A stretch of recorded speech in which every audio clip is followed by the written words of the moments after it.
What the heck is all this fate nonsense I keep banging on about? If you're any kind of long-term watcher of this channel, you will know two things about me. One, that I complain a lot about D&D, and two, I love Fate. There it is.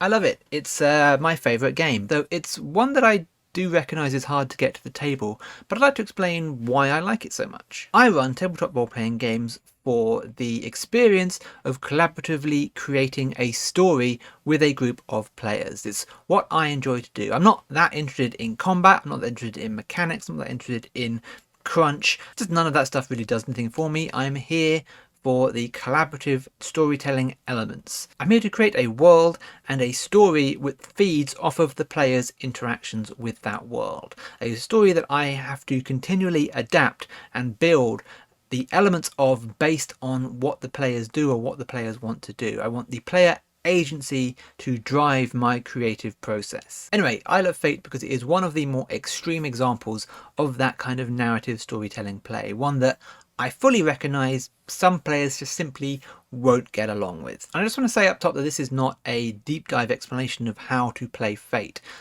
Other videos out there and other channels have done that better than I would do anyway, but also in our three-part session 0 coming up for our long-running Fate web series, we actually do cover quite a lot of that. I never see session 0s in these actual play shows, so I thought it'd be more interesting to include them. And yeah, so we have a 3-part session 0 for Fate where I pretty much have to explain the rules to the players because some of them actually don't know them. But the short version is that a character sheet looks like this. It has a selection of aspects, which are story-led details about the player, and then a selection of skills. Skills which range from +1 to +5. The game is then governed by these fate dice, or what used to be called fudge dice. They are 6-sided dice that have 2 blank sides, 2 positive sides, and 2 negative sides. They will give a value from +1 to -1. And when you roll 4 of them together, which is you will always roll, it's only ever one set of dice that is rolled. Yes, I have the Eldritch coloured green dice for when I run Fate of Cthulhu at conventions and things.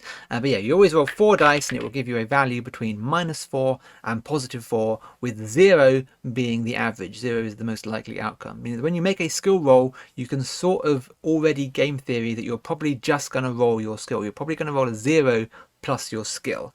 And you can sort of figure the game a little bit that way. You can think, well, if I need a 4 to pass this roll, I'm probably only going to roll a 2 because my skill is +2, so I'm probably going to fail. So I will need to approach this in a different way. So already the game has a looser narrative focus when it comes to the skills. You want to justify being able to use your +4 skill instead of your +1 skill if you need a higher modifier. And importantly, the list of skills in Fate is actually longer than the number of skills the players will have. So the GM can't simply ask the player for a particular skill roll because that player might not have that skill at all. So the GM presents them with the challenge, tells them the difficulty rating of that challenge, which is important. It's not a secret information unlike in D&D. So the players know what they're trying to do and how hard it's going to be. And then they are allowed to choose their skills, choose what skills they want to use in order to best overcome that skills, how they approach the task, rather than simply having to roll something or having to chain modifiers to create something unbeatable. And that's what I want to talk about when I say that Fate's my favourite game.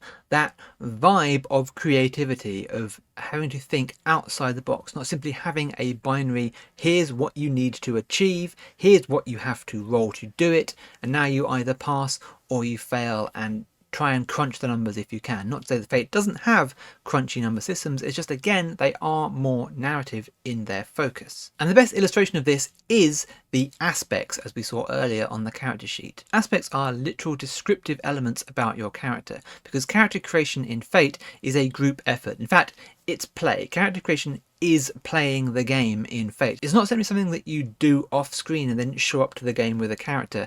You can't pre-generate Fate characters, which I think is probably one of the hindrances of the game. I mean, you could, but it would be very tricky and definitely lose something in the process. But it makes it harder to, say, run Fate Fate at conventions as one-shots, it just makes the games just that little bit less accessible, which I can see, again, why that's a problem. But character creation begins with these aspects, and those aspects are based on your character's backstory. And importantly, Fate is a game without its own lore. There are supplementary books and ideas that you can call on, but the base game has no setting. It has no world, no lore, no predetermined elements about what the game is, no genre even. It's very flexible in that regard. So the players and the GM will determine what those pieces are at the very start in their first session 0. How collaborative that process is will vary from GM to GM, game to game. GM may come to the game saying, I want to run a cyberpunk noir detective story, and that's what the game is. Or it may come saying like,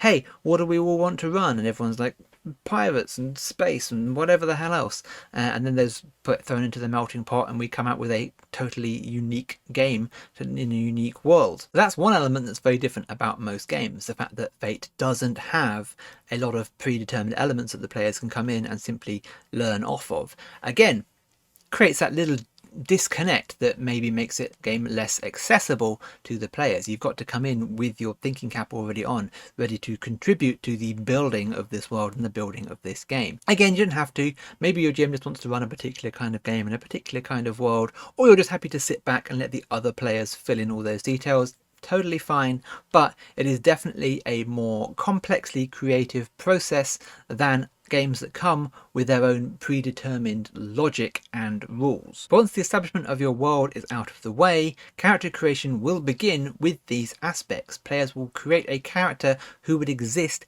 inside that world, and there are no character classes, there are no character races, there's no anything predetermined about the characters, no backgrounds, there's nothing that you can feed off of in a predetermined manner. The world is completely open to you. These elements should have either been described by the GM in world creation or determined if you players were involved in that world creation. That these elements are completely fluid at the start of the game, so players will simply create a character who would logically exist within this world. You will then tell the backstory of that character, and that will determine your aspects. Your high concept is a single sentence description of your character. The best way I describe it is how somebody else might casually describe you in conversation. Say, oh, you know, so and so, they're the blah, blah, blah, blah. You then have your trouble, which is a negative aspect of your character. It can be a vice of some kind, or simply that you have enemies, or just some kind of a negative element about your character's existence and their life. You'll then collaboratively go round the table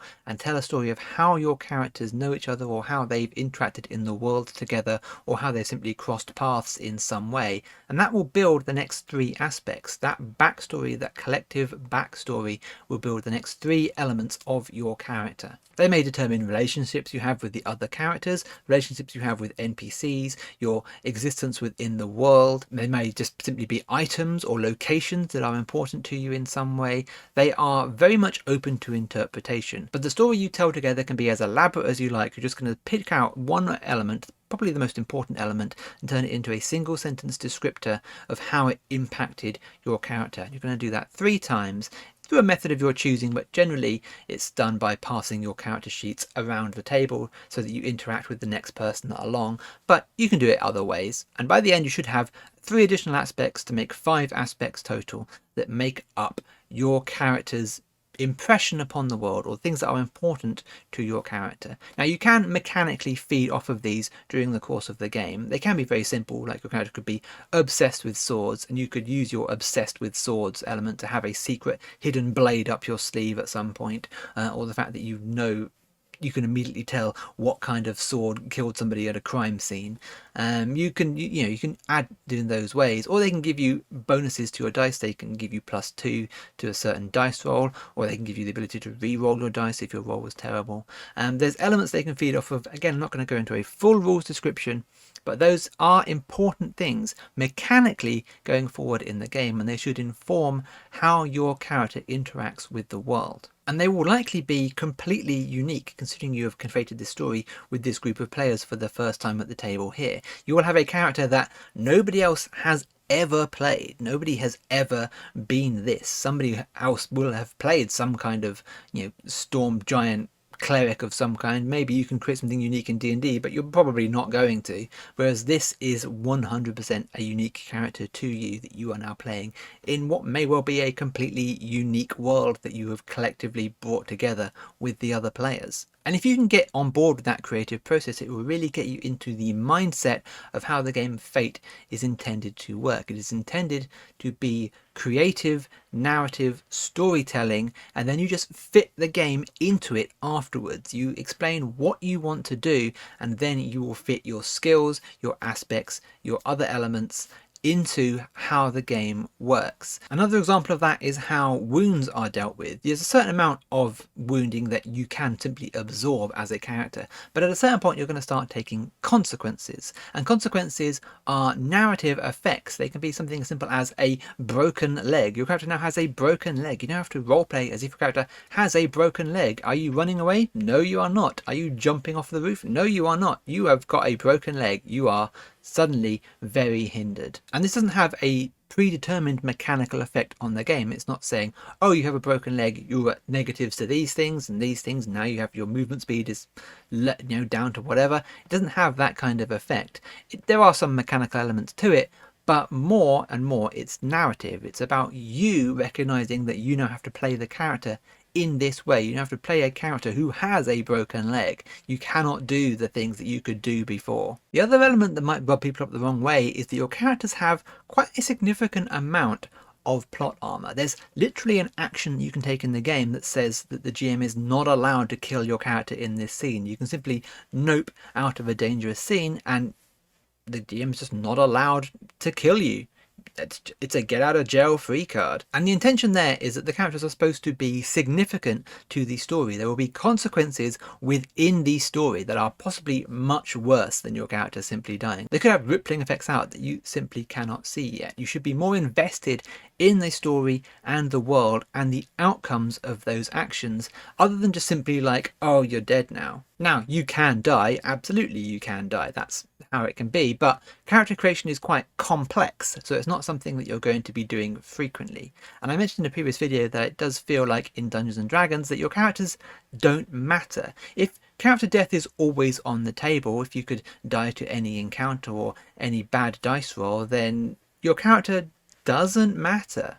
It doesn't matter who you are. You're simply going to roll up another one or pull out your backup sheet, and the world will be none the wiser. It will be of no significance whatsoever that whoever you were a minute ago is now dead. And I think that can feel a little hollow, particularly to players who have come from actual play shows where they've clearly built the game. Matthew Mercer has clearly built his game off of the players' characters. And character death is pretty rare in Critical Role, and it tends to be quite significant when it happens. So he's not playing in that old school style of characters are just simply expendable bags of hit points.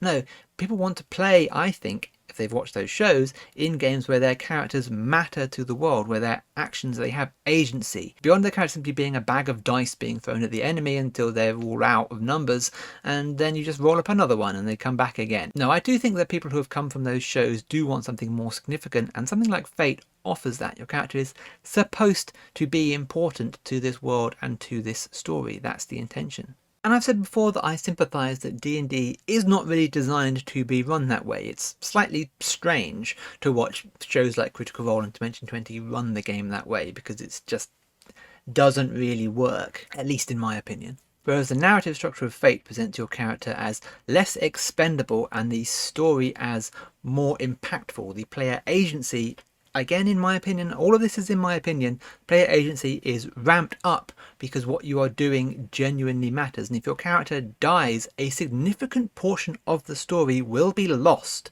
Things will just collapse.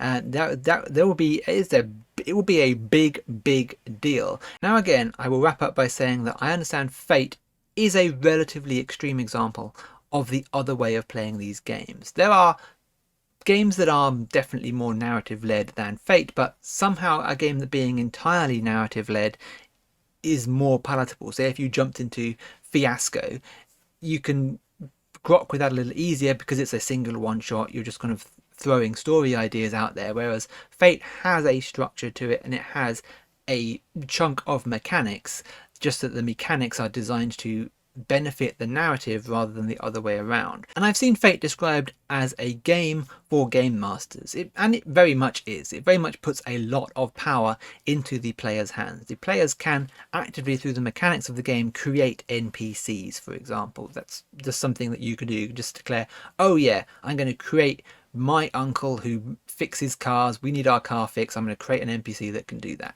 That's something that players can do, and that's not going to work for some tables. It just isn't, and I'm totally fine with that. I would never say that everyone should play and enjoy Fate. It's not something that, it's not like my hard line where I'm like, if you don't enjoy Fate, we won't get along. If you don't enjoy Fate, I get it. It's an interesting game, but that's why I love it, and that's what I want to get out of games, and Fate is just one of the games that facilitates that the best. It just seems to feed into that collaborative storytelling element where it straight off the bat gets the players into that mindset of, hey, we're building this together, we're telling a story together, here's some power. Not all the power, the GM still has the majority of the power, but the players have a lot more than they do in other games. It's about just creating the logic of this world and then acting within it, and that is ultimate player agency. The players don't have to be doing the right thing. They can be selfish, they can be,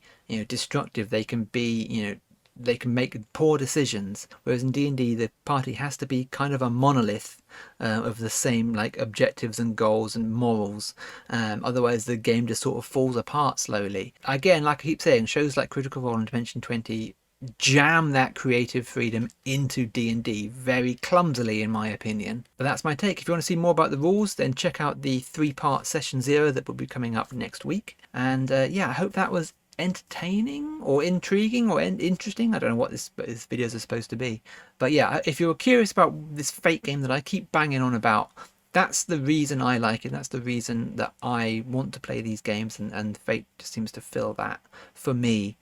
Some in the best kind of way. Thank you for watching. Please do like and subscribe. Check out my other videos. Some are probably popping up around my face at some point. So yeah, check those out. All our links below to my social medias and all my everything else. We have a Ko-fi support page if you want to drop us a little, maybe buy us a cup of coffee. We have a Patreon up now. You can join the tiers on that. There's only one tier as of recording this, so we're just going to slowly build it out. We're also selling tickets to the next mega game, which is on November 2nd, 2024. So if you're watching this before that, that's when this mega game is. But if there's probably more mega games happening after that, so yeah, check out, look for any links below. So yeah, so check all that out, and I think that's all I got for me. So thanks for watching, and see you again soon. The end.